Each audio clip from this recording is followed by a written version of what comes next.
heart of where innovation, money, and power collide in Silicon Valley and beyond. This is Bloomberg Technology with Caroline Hyde and Ed Ludlow.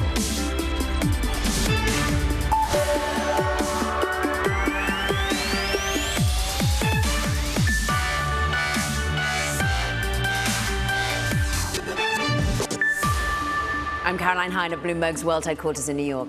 And I'm Ed Ludlow in San Francisco. This is Bloomberg Technology. Coming up, full coverage on Tesla's release of the Cybertruck. After years of development delays and manufacturing snags, we'll bring you the details on the long-awaited and rather expensive electric vehicle. And OpenAI is sticking with a plan to let employees sell shares in the company through a tender offer. We'll have more on the company's plans amid the tumult over Altman. Plus, X CEO Linda Yaccarino is backing her boss after his insults to brands backing away from the platform.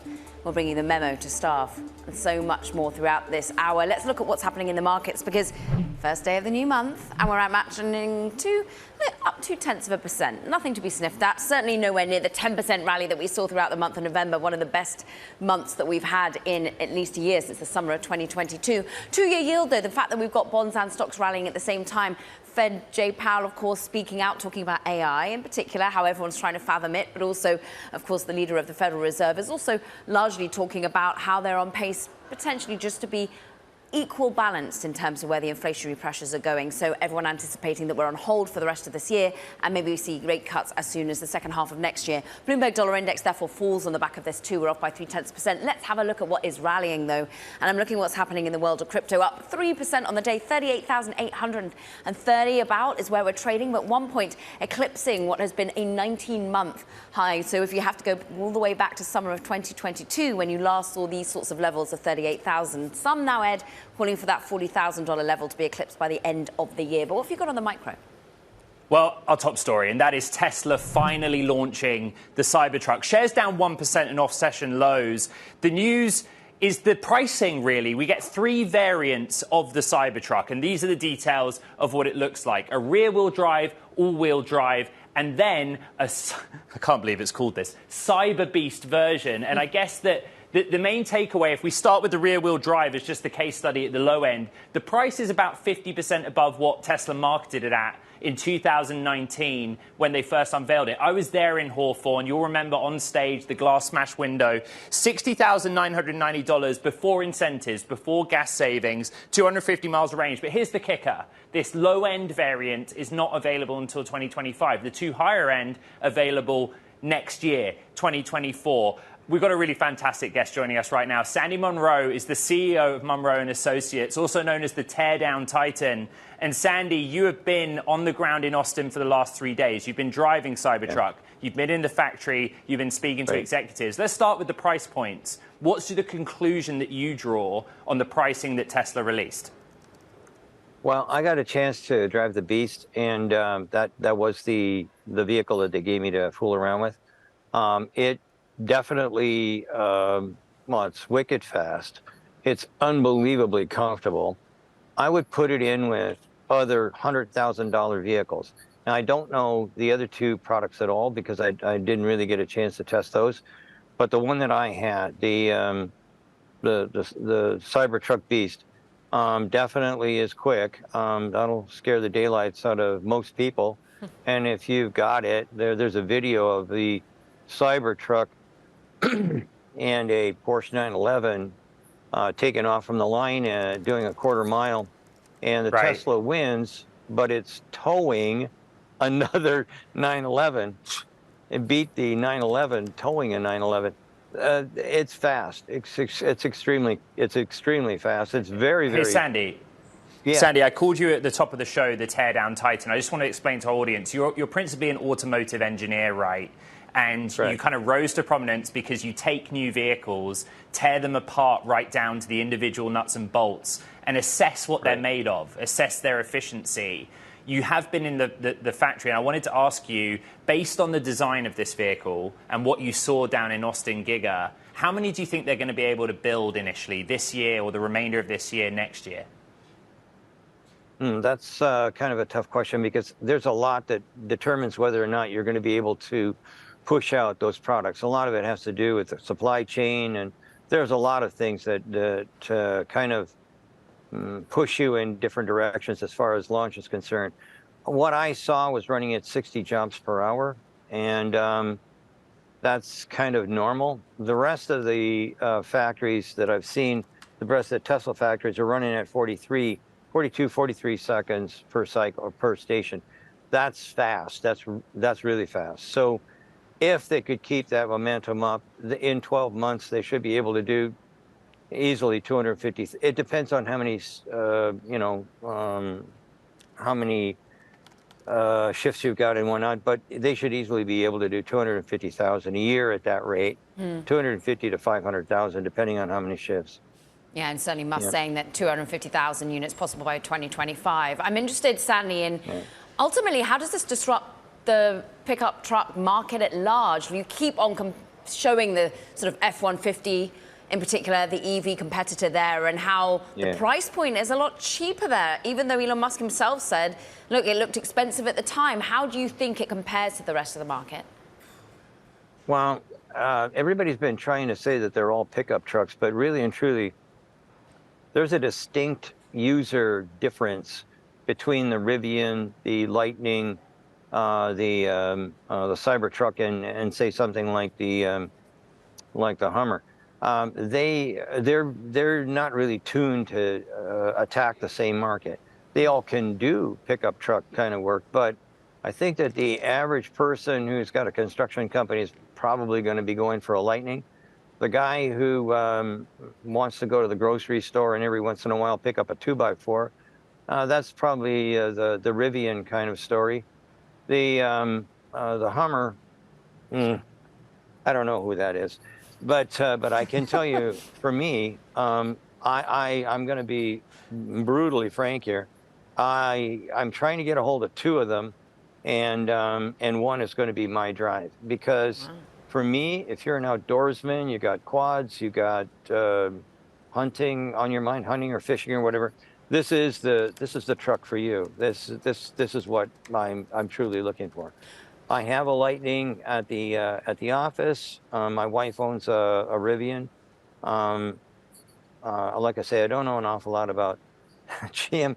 Has never offered me one of their Hummers for driving. But for me, what I want is I want a Cybertruck. Okay, you want it, Sandy. What is any criticism then? What is it that might be a slight worry when you go and take that pickup?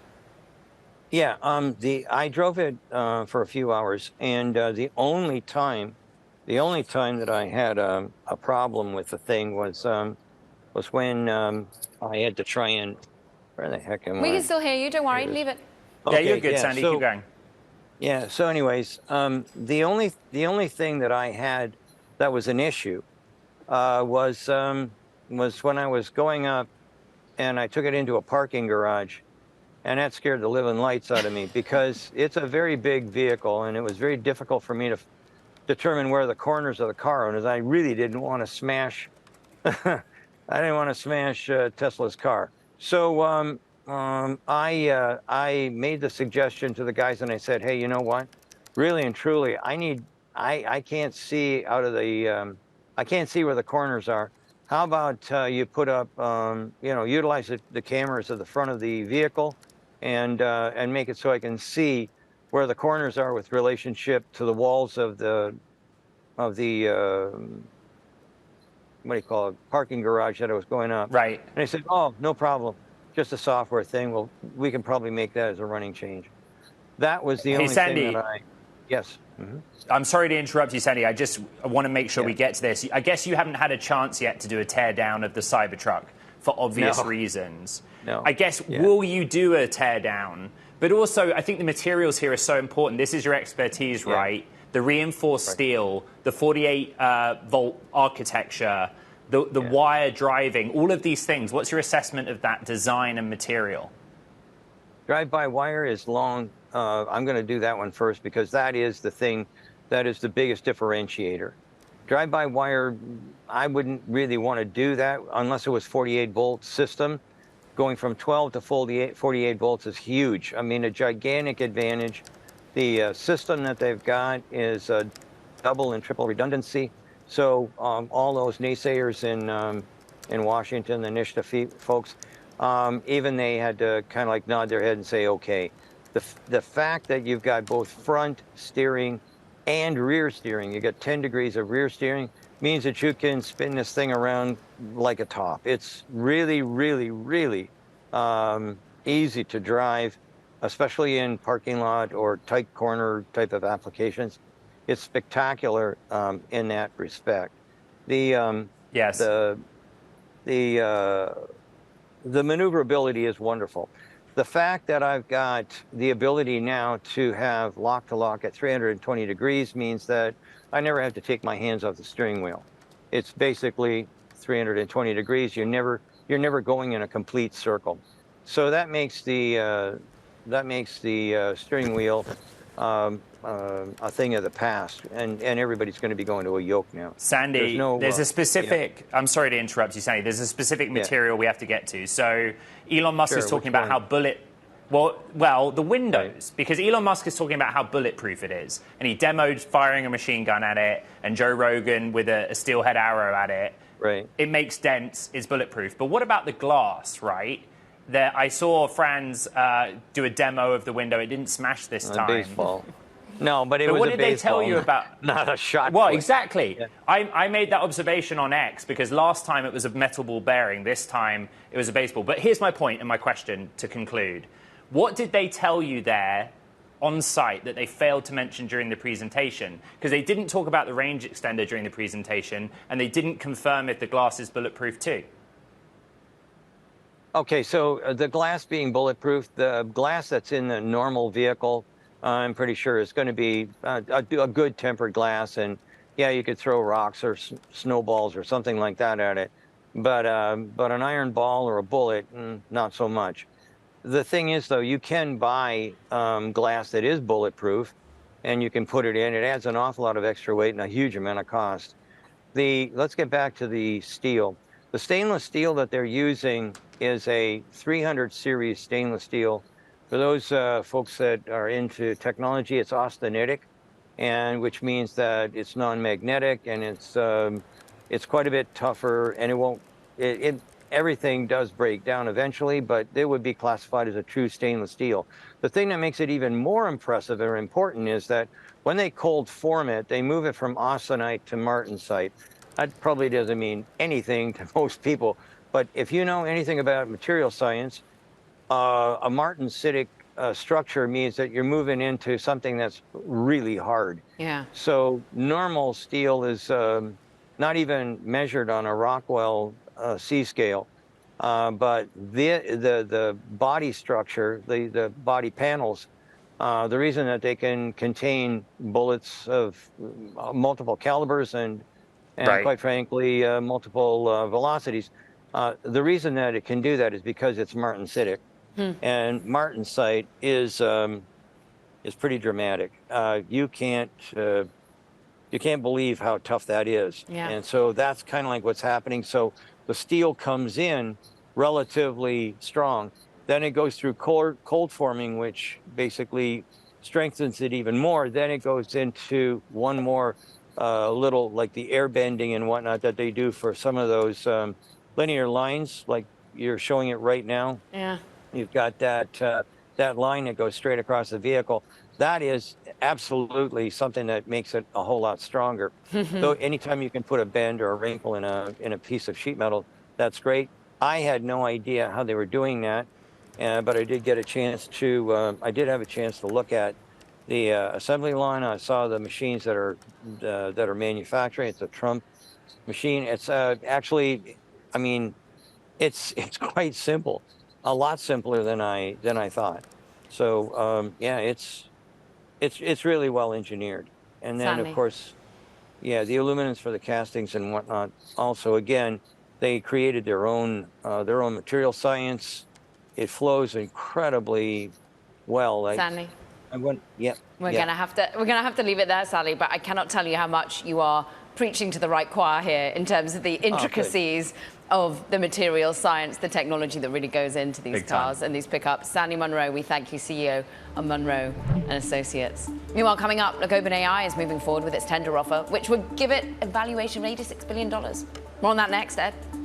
Yeah, a quick check on shares of Dell, down more than 5%, on track for the biggest drop since May. A weak outlook for the fourth quarter, PC not coming in where it was expected, and a real muted tailwind from AI. That really is the story with Dell, and the stock down as a consequence. This is Bloomberg Technology.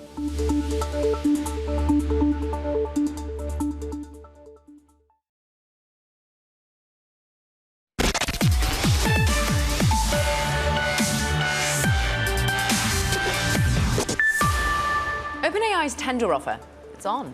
And it could value the AI company at $86 billion. OpenAI is sticking with its plan to let employees sell shares and giving them actually a bit of extra time, a month, in fact, to decide whether to take part in it.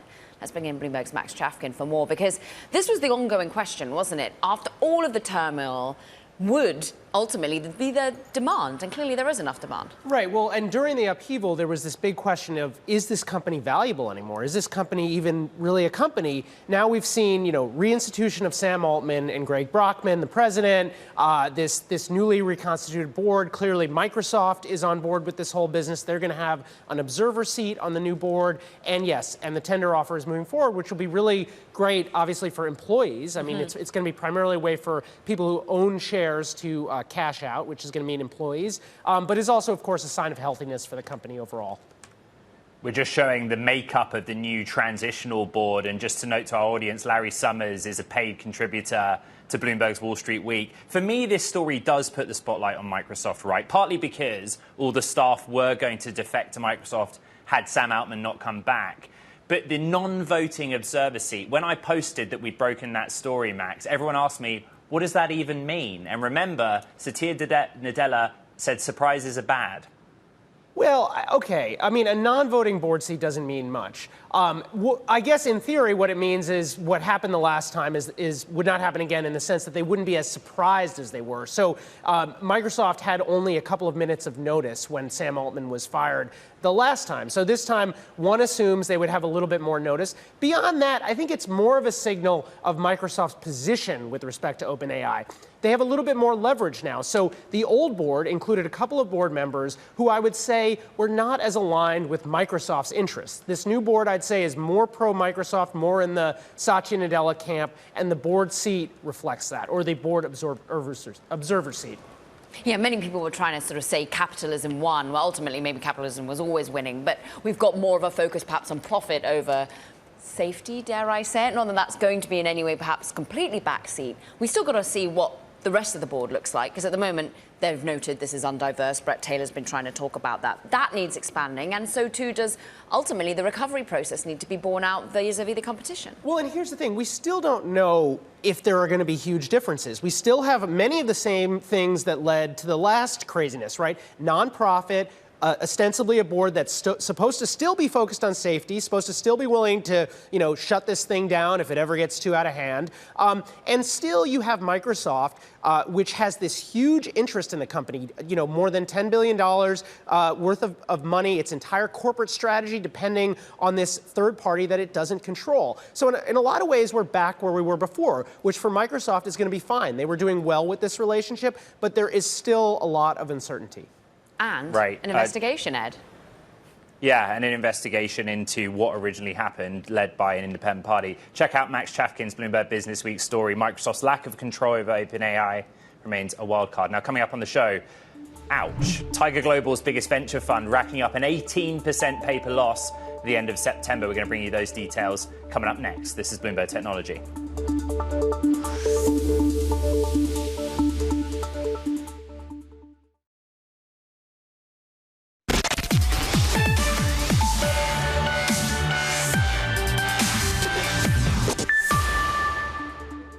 All right, time for Talking Tech. And first up, Apple and Paramount are reportedly in talks to bundle their streaming services at a discounted rate. The Wall Street Journal says discussions are in the early stages and some operational details are still unclear. More companies have been resorting to bundling packages to make their offerings more affordable and attractive. And Meta says there's no harm done by making its artificial intelligence technology widely available. Meta's chief AI scientist, Yann LeCun, it touted the importance of sharing tech, while other companies might be more protective. He spoke about advancing AI at a faster rate, saying, quote, if you do this in secret, you will fall behind. Plus, X CEO Linda Yaccarino sent a memo to employees showing her support of owner Elon Musk after his comments this week, which insulted brands that have backed away from advertising on the platform. She called Musk candid and profound and added, quote, no matter how hard they try, we will not be distracted by sideline critics who don't understand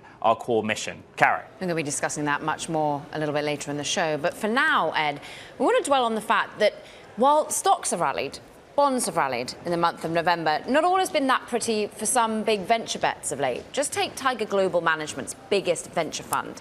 Get this, it racked up 18% loss at the end of September. That's after slashing valuations for some of the key companies in its portfolio. Bloomberg actually learning that the fund marked down firms ranging from an AI-powered email company to a privacy search engine, of course, DuckDuckGo, but most notably, some of their crypto bets absolutely decimated in terms of original valuation.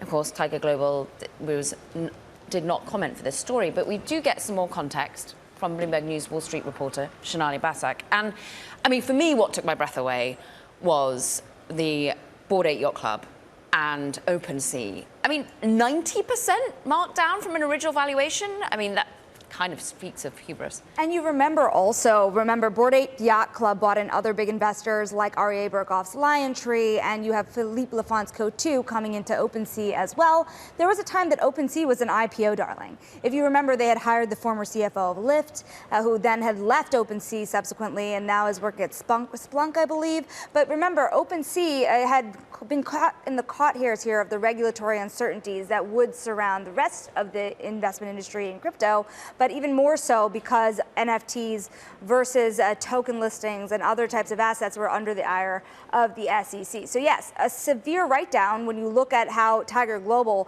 has taken this position. We've seen similar at rivals, but as you say, this has not been limited to the crypto industry for these big investment firms. Sonali, 30 seconds, but a big scoop on Binance VIP traders getting a heads up on recent proceedings. Sonali? Could not hear Ed, so very sorry about that. He was just asking you about the scoop. Unfortunately, we've only got 30 seconds, but it seems as though VIP traders knew ahead of time. They did know ahead of time, and of course, because we know that CZ was in the UAE and they don't have an extradition treaty with the United States, that it was not just about the founder here. This showed you the extent to which the rest of the traders were concerned about how Binance would dissolve the settlement and be able to get through it at the end of the day, which of course they have been. Crypto's her sweet spot, Ed. This is Bloomberg Technology.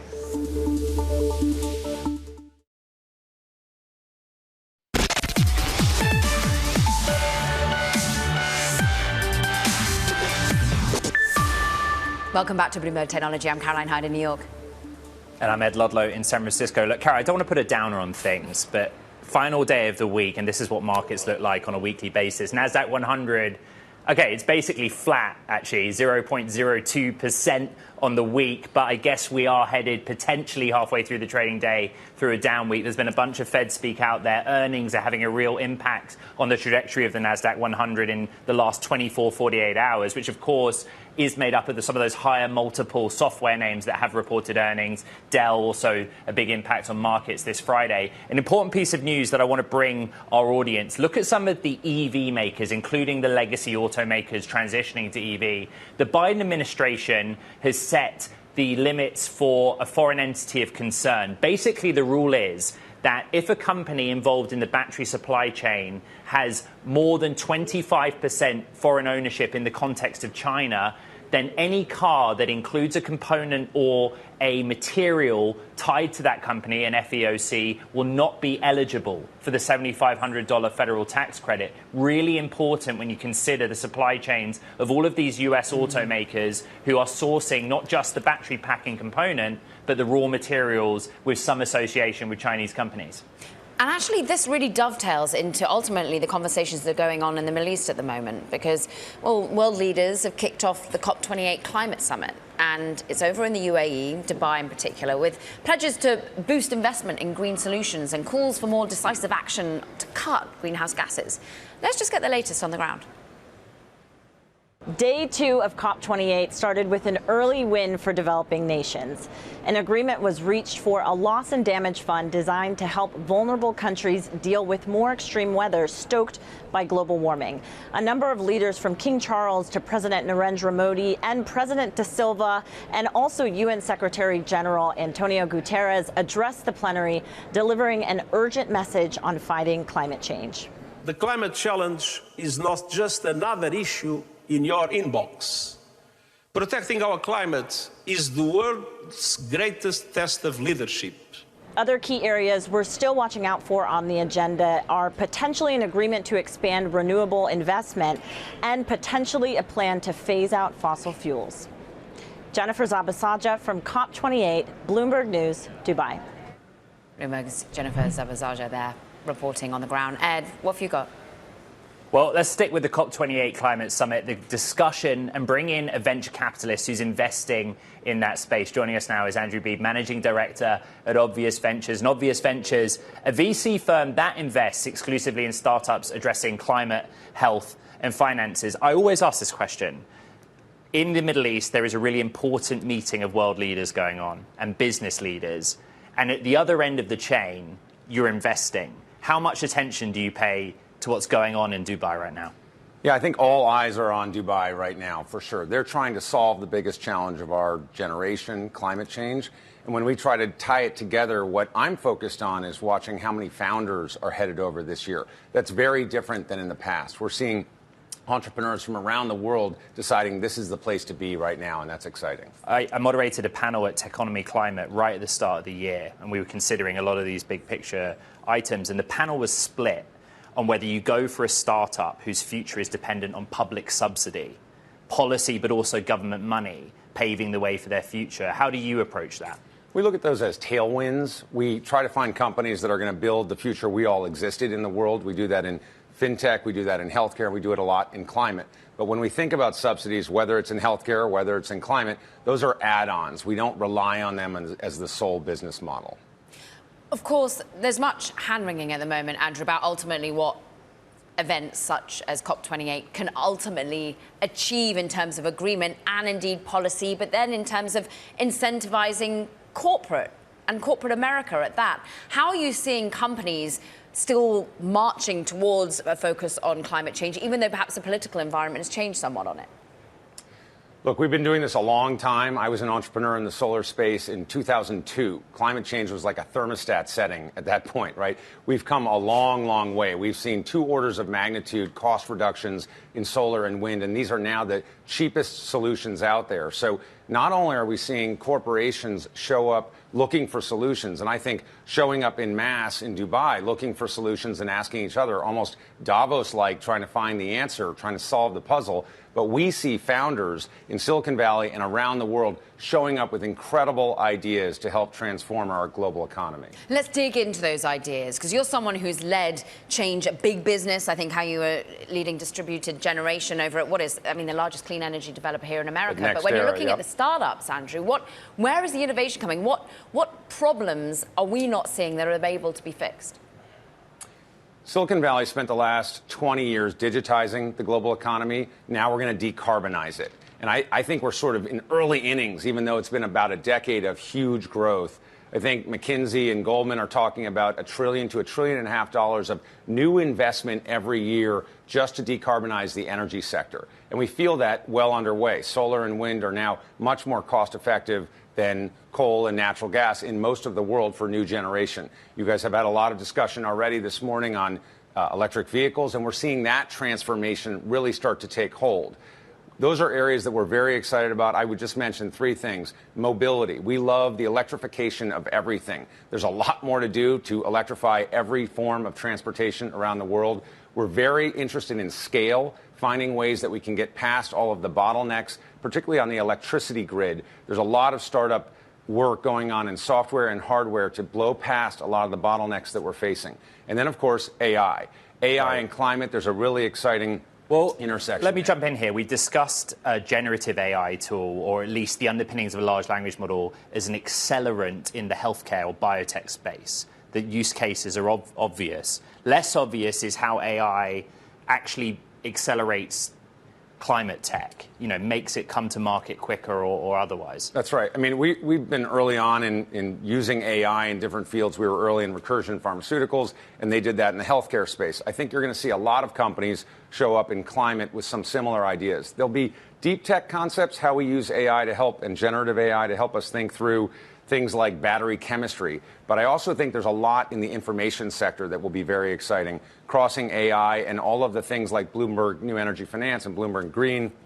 There'll be AI attached to that because big companies are looking to AI for solutions. And we're not ready yet, but we will have some announcements soon about an investment in that space. And when you have those announcements, you know where to find us here at Bloomberg Technology. Come back. Andrew Beebe of Obvious Ventures, thank you so much for your time. Now, sticking with technology that addresses climate and climate change, a cutting-edge AI named Athena has been enlisted in the battle against bushfires in Australia as it braces for an escalating fire hazard this summer. Have a listen to this. It went down in history as Australia's Black Summer, a 19-week period in late 2019 and early 2020 when 24 million hectares of the country burned. That's an area half the size of California or the entire United Kingdom. The smoke circled the globe. Now the stage is set for a possible repeat. This map from the National Council for Fire and Emergency Services showing large areas of Australia facing increased fire risk. Bloomberg Economics is forecasting property and casualty insurance costs in Australia to the year ending June 2024 could be well above the 10-year average of $3 billion. So this fire season we've seen a significant drying out of the landscape following 3 years of above average rainfall. That's particularly that above average rainfall has promoted grass growth and obviously increase in fuel. And then we've started to see really dry spring, winter then into spring, so we're seeing an elevated risk. To help combat that risk, the fire service has commissioned Athena, a world-first firefighting AI. Athena analyses data from weather forecasts, wind direction, terrain structures, populated areas, and even social media feeds to predict the fire's next move and what's at risk. It takes a map of those fires and it then predicts what they'll do over 2 hours, 4 hours, 12 hours, and it will also tell us what structures or assets will come into threat. We can have more than 100 fires burning at any one time, and this stops us potentially making any mistakes or missing something. Athena's modelling is also supported by data provided by the Pyrotron, a bushfire simulator built after Black Summer by government research body, the CSIRO.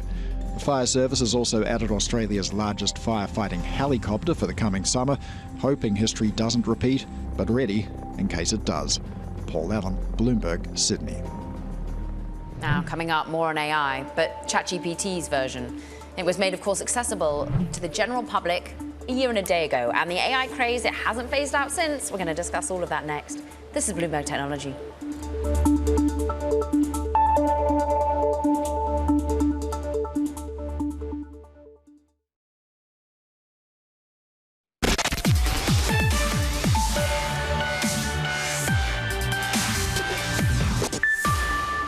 Time now for our VC Roundup. And Louis Bacon's More Capital Management and the publisher of the British tabloid The Daily Mail, well, they're launching a new venture fund called Renown Capital Partners, that's according to sources. The fund will invest in early and growth stage private companies focused on the world's transition to clean energy. Plus, Pakistan is launching a VC fund for local early stage startups in an effort to lure global investors back. Now, the government said the fund is aiming to allocate as much as $10 million annually. And the Biden administration has forced Prosperity 7, now that's Saudi Aramco's VC firm, to sell its shares in an AI startup, Rain AI. That's, of course, backed by OpenAI co-founder Sam Altman. This exit could have broader implications, really, for Saudi Arabia's growing investments in US technology amid its close ties with China. Ed, what have you got on AI? Well, a lot more to talk about. And look, Sam Altman, 1 year of ChatGPT being released. OpenAI, as you said, Kara, released ChatGPT to the public a year and a day ago. The AI craze has not stopped. Millions of people, intellectual capital, real capital, money has poured into this industry from all over the world in a 12-month span. Let's keep the conversation going and bring in Dan O'Connell, who's Chief Artificial Intelligence and Strategy Officer for Dialpad, AI unicorn valued at $2.2 billion, backed by Andreessen Horowitz, Google Ventures, and Iconic. I know that you guys would say we were in AI earlier than that. We're an AI company in our own right, but I just ask you to reflect on the last 12 months, even if it's through the lens of your own AI company, based on what OpenAI has done. Yeah, I think what has happened over the past 12 months is a democratization of AI, where I think everybody on the planet suddenly sees the opportunity that AI can bring, and across pretty much every piece of software in every industry that's there. So I think the hype is real, and we're going to see this proliferate over the next, the next couple of years. Caroline and I always want to approach this from a technology perspective. You have built your own foundation model, LLM. You call it Dialpad GPT. You did that yourselves, but there's always a choice. Go to OpenAI or another open source platform. Why do it yourself? Yeah, fortunately, we have been in AI for a number of years. Dialpad acquired my business, which was one of the first real-time speech recognition engines called TalkIQ in 2018. So fortunately, at that time, we sat on this proprietary data set. We had a team that knew about these technologies and how to leverage them, and it became really evident for us that, look, we don't want to have, when we talk about AI, we don't want to be a wrapper around a third-party API. We want to control our innovation. We want to control the price and the scalability and the accessibility of that. And so I think AI is a fundamental differentiation in the market, and we want to own that piece ourselves because we believe that we can provide a better and enhanced experience to every one of our customers. And I think a lot of the wrapper companies have perhaps realized the reasoning behind that of late, Dan. But what about the competition? How much more fast and furious has it become for you in the last 12 months? Absolutely. I think it's a talent war right now out there in terms of finding people that know how to leverage these technologies. When you talk about AI experts that understand natural language processing and speech recognition and large language models, there's probably thousands of them. And that's going to obviously proliferate and step over the course of the next couple of years. But very much so, the worry that is out there is, look, do these large language models available as an API suddenly make AI easy for everybody? And I don't think that's the case. I think these large language models are good at some very horizontal use cases, but I think what you'll see play out over the course of this next year is proprietary large language models that are going to be industry specific and use case specific, much of what we've done, similar to our approach at Dialpad. What about big corporates' desire to actually build themselves too? And the fact that we now have open source and closed source offerings. Have you been impressed by the fact that certain CTOs are wanting to do themselves? How have you found that sales discussion with some of the companies that you work with?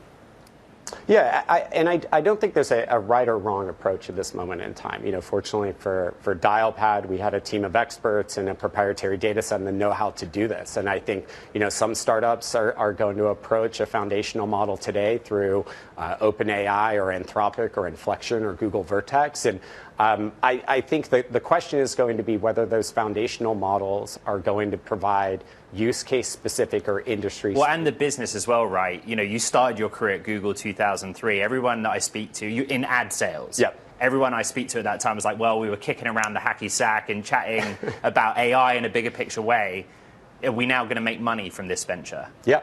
And I think the case is, look, when you're talking about the biggest opportunity is, I think, in contact center and sales organizations to say, look, we can provide the ability to instantly infer customer satisfaction from any conversation, never send out a survey. We can guide people through conversations. We can automate the note-taking into a system of record. And those are things that every business on the planet in sales and support struggles with. Dan O'Connell, we thank you for some of those insights. And looking back on the past 12 months, looking forward to Chief Artificial Intelligence and Strategy Officer over at Dialpad. Meanwhile, coming up, we're going to look at what's happening for Linda Yaccarino at the moment. She's actually been backing her boss, of course that's Elon, after his insults to brands that are backing away from the platform. We'll bring you the details next. This is Bloomberg Technology.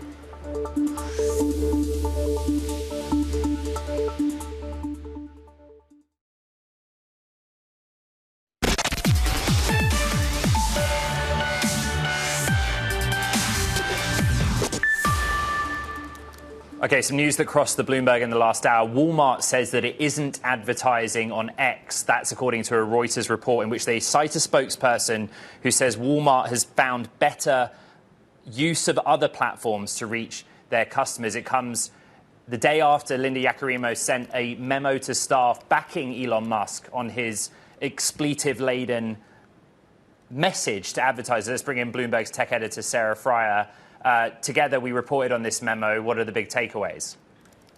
Well, basically, Linda Yaccarino is trying to spin the Elon Musk appearance at DealBook, in which he told advertisers to go F themselves if they don't want to spend money on X, and that if the company fails, it will be their fault.